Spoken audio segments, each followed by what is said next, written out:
नमस्ते। आज 17 सितंबर 2025 को भारत के यशस्वी प्रधानमंत्री श्री नरेंद्र दामोदर दास मोदी जी अपने 75वें जन्मदिन का उत्सव मना रहे हैं। यह दिन केवल एक जन्मदिन नहीं, बल्कि एक ऐसी शख्सियत की कहानी है जिसने साधारण शुरुआत से असाधारण ऊंचाइयों को छुआ। वडनगर के एक छोटे से चाय स्टॉल से लेकर विश्व के सबसे बड़े लोकतंत्र के शिखर तक की उनकी यात्रा प्रेरणा का सागर है। आइए इस विस्तृत कथा में उनके जीवन के हर पहलू को और गहराई से जानें। बचपन की सादगी, युवावस्था का संघर्ष, राजनीतिक उड़ान और वैश्विक नेतृत्व। यह कहानी उनके जन्मदिन के उत्सव और जीवनी के हर रंग को समेटे हुए है, जो करीब 25-30 मिनट में पढ़ी जा सकती है। जन्म और बचपन। चाय की भाप में बुनते सपने। 17 सितंबर 1950, गुजरात का वडनगर।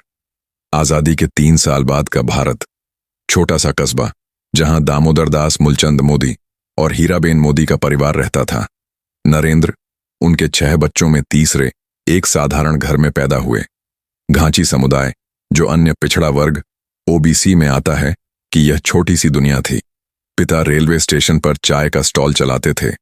घर इतना छोटा था, 40 बाय 12 फुट, कि पूरा परिवार एक साथ रहता, खाना बनता और सपने बुने जाते। नरेंद्र का बचपन आर्थिक तंगी से भरा था। सुबह स्कूल, दोपहर में पढ़ाई और शाम को चाय स्टॉल पर पिता की मदद। पड़ोसियों की कहानियां बताती हैं कि नरेंद्र रेलवे प्लेटफॉर्म पर चाय बेचते, यात्रियों की बातें सुनते। ये बातें उनके मन में देश और समाज के लिए कुछ करने की चिंगारी जगा रही थीं।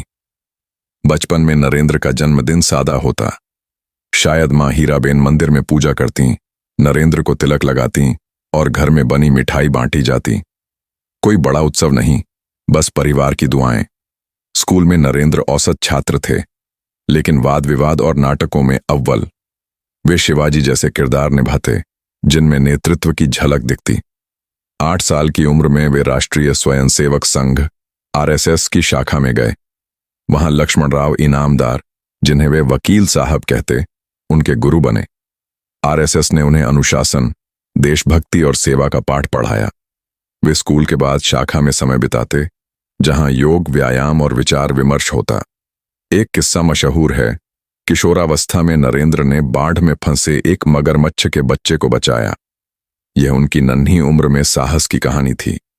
1967 में उन्होंने वडनगर के हीरानंद देसाई हाई स्कूल से हायर सेकेंडरी पूरी की, लेकिन पढ़ाई से ज्यादा उनका मन समाज सेवा में था। 1971 के भारत पाक युद्ध में जब बांग्लादेश मुक्ति संग्राम चल रहा था, नरेंद्र दिल्ली में जनसंघ के सत्याग्रह में शामिल हुए। यह वह समय था जब उनके जन्मदिन शायद सादगी से मनाए जाते, लेकिन उनके मन में बड़े सपने पल रहे थे। मां हीराबेन, जो 2022 में 99 वर्ष की आयु में दुनिया छोड़ गईं, हमेशा उनकी ताकत रहीं। युवावस्था। इमरजेंसी की आग में तपता स्वयंसेवक युवावस्था में नरेंद्र का जीवन और कठिन हो गया। 1968 में 18 वर्ष की उम्र में पारंपरिक व्यवस्था से जशोदाबेन चिमनलाल से उनकी शादी हुई, लेकिन कुछ ही समय बाद वे घर छोड़कर हिमालय की ओर निकल गए। यह उनके आत्मखोज का दौर था। वे स्वामी विवेकानंद से प्रेरित थे। हिमालय में साधुओं के बीच समय बिताया, रामकृष्ण मिशन से जुड़े। 2 साल बाद लौटे और आरएसएस के पूर्णकालिक प्रचारक बन गए। इस दौरान 1975 में इमरजेंसी लगी। नरेंद्र भूमिगत हो गए। वे वेश बदलकर गुजरात में पर्चे बांटते, मीटिंग आयोजित करते। गुजरात लोक संघर्ष समिति के महासचिव के रूप में उन्होंने इमरजेंसी के खिलाफ आंदोलन को मजबूत किया। इस दौरान उनकी किताब संघर्ष मां गुजरात प्रकाशित हुई, जो उनके अनुभवों का दस्तावेज है। 1978 में दिल्ली विश्वविद्यालय से राजनीति विज्ञान में बीए और 1983 में गुजरात विश्वविद्यालय से एमए पूरा किया। डिग्री पर विवाद हुआ, लेकिन बाद में सत्यापित हो गया। इस दौर में जन्मदिन का उत्सव शायद आरएसएस शाखा में सादगी से मनता, शाखा में स्वयंसेवकों के साथ प्रार्थना और राष्ट्र के लिए संकल्प। जशोदाबेन से अलगाव के बाद भी वे कहती थीं कि वे हमेशा नरेंद्र की सफलता की प्रार्थना करती थीं। नरेंद्र ने व्यक्तिगत जीवन को त्याग दिया और राष्ट्र सेवा को जीवन बना लिया। राजनीति में प्रवेश। संगठन से सत्ता तक 1980 के दशक में नरेंद्र आरएसएस से भाजपा में आए। 1985 में वे गुजरात भाजपा के संगठन सचिव बने। 1987 में अहमदाबाद नगर निगम चुनाव में उनकी रणनीति ने जीत दिलाई। 1990 में लाल कृष्ण आडवाणी की राम रथ यात्रा और 1991 को बैंदाली में मुरली मनोहर जोशी की एकता यात्रा में उनकी संगठन क्षमता चमकी। 1998 में वे भाजपा के राष्ट्रीय महासचिव बने। 2001 में जब गुजरात में केशुभाई पटेल की सरकार कमजोर हुई, नरेंद्र को मुख्यमंत्री बनाया गया। 7 अक्टूबर 2001 को शपथ ली। यह वह समय था जब उनकी जन्मदिन की कहानी बदल रही थी। अब वे गुजरात के लिए प्रेरणा बन रहे थे। गुजरात का मुख्यमंत्री, विकास और विवादों का दौर। 2001 में मुख्यमंत्री बनने के बाद 2002 में गोधरा कांड और उसके बाद भड़के दंगे उनके कार्यकाल का सबसे विवादास्पद हिस्सा बने। गोधरा में साबरमती एक्सप्रेस की बोगी जलने से 29 कार सेवकों की मौत हुई, जिसके बाद सांप्रदायिक दंगे भड़के। आधिकारिक आंकड़ों में 790 मुस्लिम और 254 हिंदू मरे, लेकिन स्वतंत्र स्रोतों ने 2000 से अधिक मौतें बताईं। विपक्ष ने मोदी पर दंगों को रोकने में नाकामी का आरोप लगाया। 2003 में अमेरिका ने उनका वीजा रद्द किया, लेकिन 2012 में सुप्रीम कोर्ट की SIT ने उन्हें क्लीन चिट दी और 2022 में भी कोई सबूत नहीं मिला। विवादों के बीच मोदी ने गुजरात को विकास का मॉडल बनाया। वाइब्रेंट गुजरात समिट ने निवेश आकर्षित किया। बिजली, सड़कें, बंदरगाह और उद्योगों में क्रांति आई। 2002, 2007 और 2012 में उन्होंने विधानसभा चुनाव जीते। शिक्षा और स्वास्थ्य में सुधार हुआ।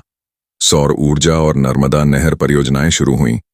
उनके जन्मदिन अब बड़े आयोजनों में बदल गए। कार्यकर्ता रैलियां करते, लोग शुभकामनाएं देते, लेकिन मोदी सादगी से मां का आशीर्वाद लेते, मंदिर में पूजा करते। प्रधानमंत्री का सफर 2014 से 2025 तक। 2013 में भाजपा ने उन्हें 2014 लोकसभा चुनाव के लिए PM उम्मीदवार बनाया। अच्छे दिन आने वाले हैं और सबका साथ, सबका विकास जैसे नारों ने जनता को जोड़ा। चाय वाले की कहानी ने करोड़ों को प्रेरित किया। 2014 में भाजपा ने 272 सीटें जीतीं। 26 मई 2014 को शपथ ली। वे पहले PM थे जो स्वतंत्र भारत में जन्मे। 2019 में फिर जीत, 303 सीटें। 2024 में तीसरा कार्यकाल। उपलब्धियां। भारत को नई दिशा। मोदी जी के नेतृत्व में भारत ने कई कीर्तिमान बनाए। नोटबंदी 2016, काले धन पर प्रहार, हालांकि अर्थव्यवस्था पर असर पड़ा। GST 2017, एक देश एक कर, व्यापार को सरल बनाया। स्वच्छ भारत, 10 करोड़ से अधिक शौचालय बने, गांव खुले में शौच मुक्त। मेक इन इंडिया, विनिर्माण को बढ़ावा, निवेश आकर्षित। डिजिटल इंडिया, UPI और डिजिटल लेन देन में क्रांति। आयुष्मान भारत, गरीबों के लिए मुफ्त स्वास्थ्य बीमा। कोविड-19 vaccine diplomacy, 100 crore dose. Covaxin और कोविशील्ड का वैश्विक योगदान। जम्मू कश्मीर, 2019 में धारा 370 हटाई, केंद्र शासित प्रदेश बनाया। अंतर्राष्ट्रीय मंच, G20, ब्रिक्स और UN में भारत की मजबूत उपस्थिति। रूस, अमेरिका, फ्रांस जैसे देशों से रिश्ते मजबूत। मोदी जी को कई सम्मान मिले।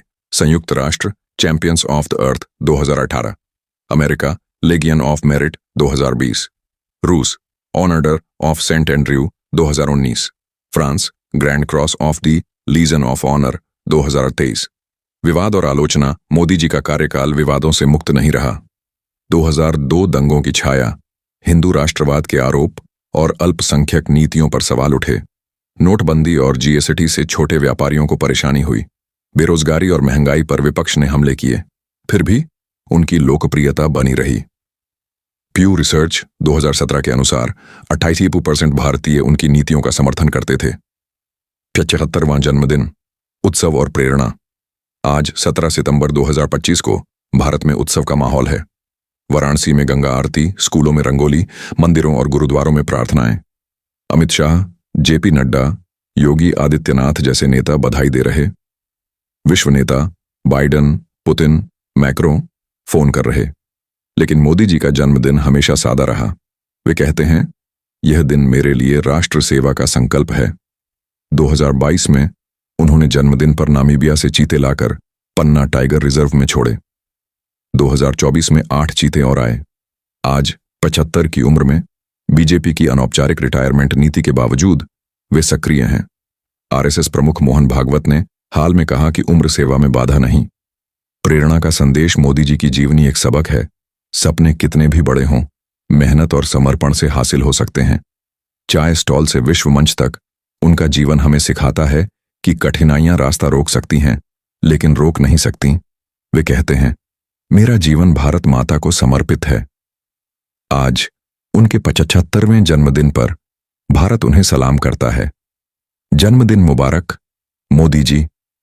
ये कथा उनके जीवन की गहराई को दर्शाती है, सादगी, संघर्ष और सेवा की मिसाल। जय हिंद।